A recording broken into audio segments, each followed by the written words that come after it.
안녕하세요. 민플레이션입니다. 이 사진 어때 보이시나요? 자유롭고 개방적이면서 활기 넘치는 대학가나 길거리 모습처럼 보이죠? 이게 지금 우리가 알고 있는 과거의 이란입니다. 히잡도 없고 반팔에 스커트도 있고 거리 분위기도 지금이랑 완전히 다르죠? 근데 지금은 전쟁 중이죠. 그런데 이상하게도 미국 증시는 최고점을 찍고 있습니다. S&P 500이 사상 최고치로 7,100%를 넘어섰어요. 그런데 이상하죠. 유가는 하루 만에 7% 올랐고 중동 전쟁은 아직 끝나지도 않았죠. 그리고 금리 인하 기대는 단 몇 주 만에 79%에서 11%로 쪼그라들었습니다. 인플레이션 우려가 다시 살아났고 캐나다에서는 3개월 만에 가장 높은 물가 상승률을 기록했는데, 그런데 주가는 올타임 하이? 이게 말이 될까요?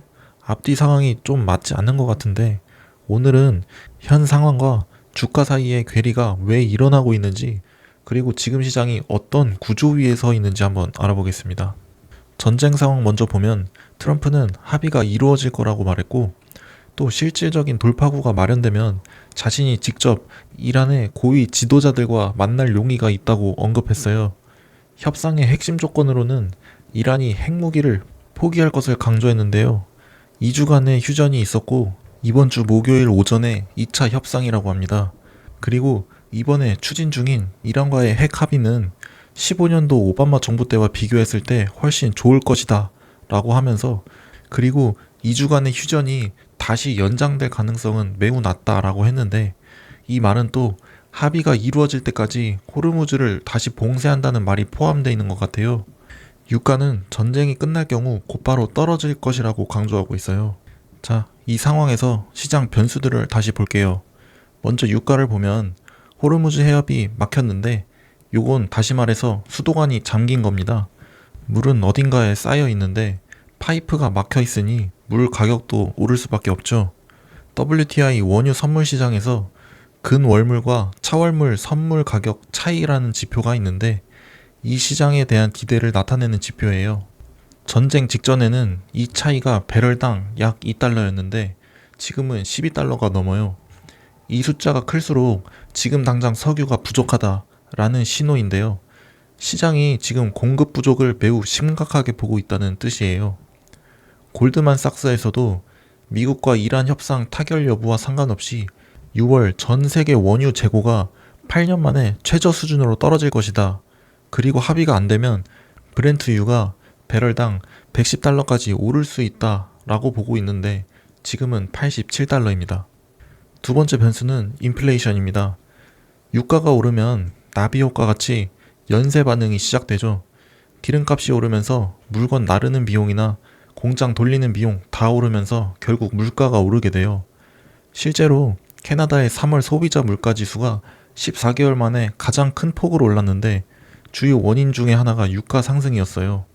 유가 문제가 인플레이션까지 자극하니까 이제 물가가 얼마나 더 오를 거냐, 얼마나 더 깊이 오를 거냐, 이런 문제도 생기는 건데요.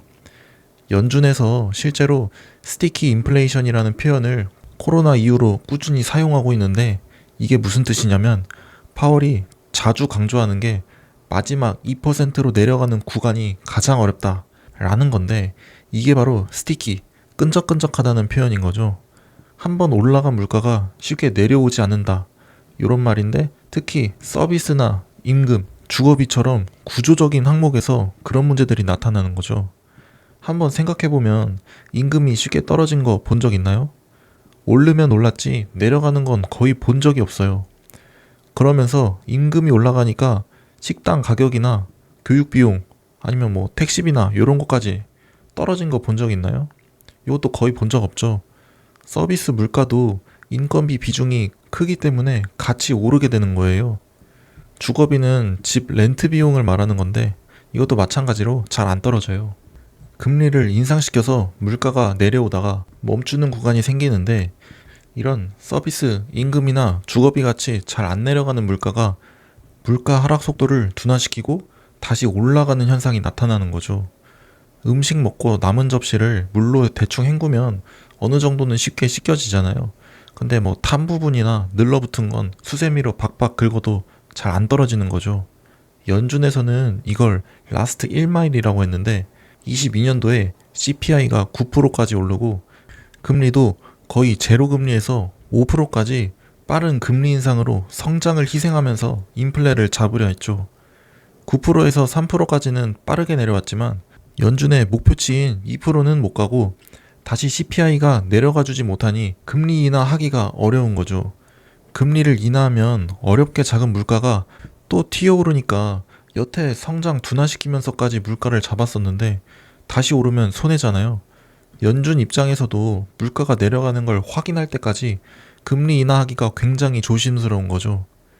시장은 금리 인하를 바라보지만 현재 중동 전쟁 이슈까지 있으니 연준의 금리 인하를 시장의 기대보다 더 늦게 그리고 덜 인하시키자 요런 방향이 합리적인 예측이 아닐까 싶은 거죠.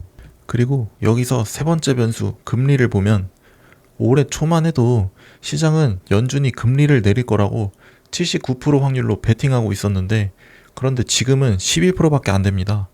왜냐하면 유가가 오르면 물가도 오른다는 뜻이고 물가가 안 잡히면 결국 연준은 금리를 내릴 수 없기 때문이죠. 차기 연준 의장 후보인 케빈 워시도 오늘 청문회에서 통화정책의 독립성을 강조했는데 이건 트럼프가 금리 내려라 라고 압박해도 쉽게 움직이지 않겠다는 신호이기도 합니다. 이제 처음 질문으로 다시 돌아가 볼게요. 왜 주가는 최고치를 찍었을까요? 이렇게 생각해 보세요. 주가는 지금 동시에 두 가지를 먹고 있는데 하나는 종전 기대입니다.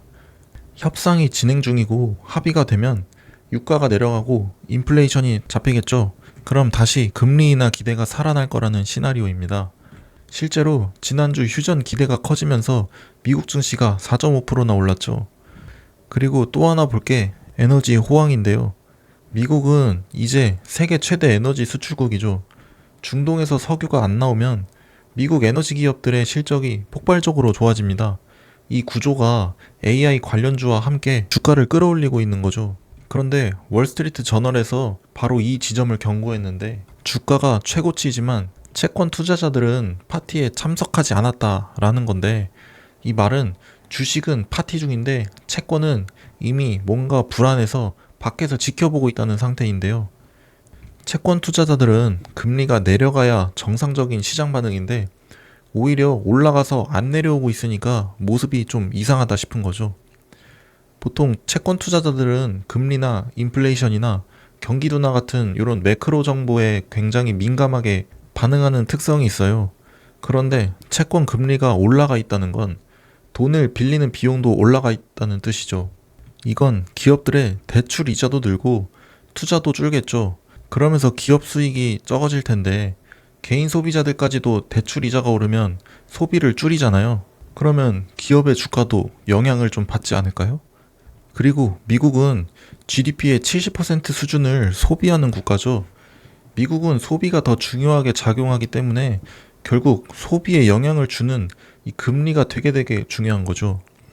결국엔 종전이 되더라도 이미 올라버린 금리와 에너지 비용 때문에 경제가 전쟁 이전 수준으로 빠르게 돌아오기 어렵다고 분석할 수 있어요. 정리하면 지금 시장은 두 개의 시나리오 위에서 줄다리기를 하고 있는데 먼저 협상이 타결되면 유가가 빠르게 하락하겠죠. 인플레이션이 완화되는 방향으로 작용하면 금리 인하 기대가 다시 점화될 거고 주가도 다시 쭉쭉 상승하겠죠. 모두가 원하는 시나리오예요. 반대로 협상이 결렬되면 미국과 이란이 호르무즈 해협을 다시 봉쇄시키고 이게 장기화되면 유가는 다시 또 오르겠죠. 유가가 오르면 인플레이션은 시장에 더 깊이 침투할 거고 금리 인하는 점점 어려워지는 상황으로 바뀌죠. 그러면 자연스럽게 시장 낙관론으로 올랐던 주가가 깨지면서 하락하는 모습을 보이지 않을까 하는데요. 골드만삭스가 사용한 표현이 좀 인상적입니다. 지금의 낙관론이 완전히 재설정될 것이다. 시장이 지금 낙관 시나리오를 기본으로 깔고 가격을 올려주고 있는데 반대 상황이 오면 그 낙관이 한 번에 무너져 버리겠죠. 오늘 핵심을 한 줄로 정리하면 이렇습니다. 지금 시장은 전쟁이 곧 끝날 것이라는 기대로 움직이고 있는데 그 기대가 맞으면 지금의 주가 상승이 의미가 있는 거고 틀리면 유가나 금리나 인플레이션이 한꺼번에 무너지면서 시장에 충격을 주겠죠. 그러니 앞으로 며칠간 봐야 할 변수는 한 가지인데 미국 이란의 2차 협상이에요. 그리고 23일 오전 휴전 기한이 지난 뒤에 어떤 선택이 나오느냐인데 그 결과가 유가를 또 결정할 거고 그 유가는 또 금리를 결정하고 금리가 사상 최고치를 찍은 주가의 다음 방향성을 결정할 거예요. 이 흐름을 조금이라도 정리가 됐다면 구독이나 좋아요 부탁드립니다. 시청해주셔서 감사합니다.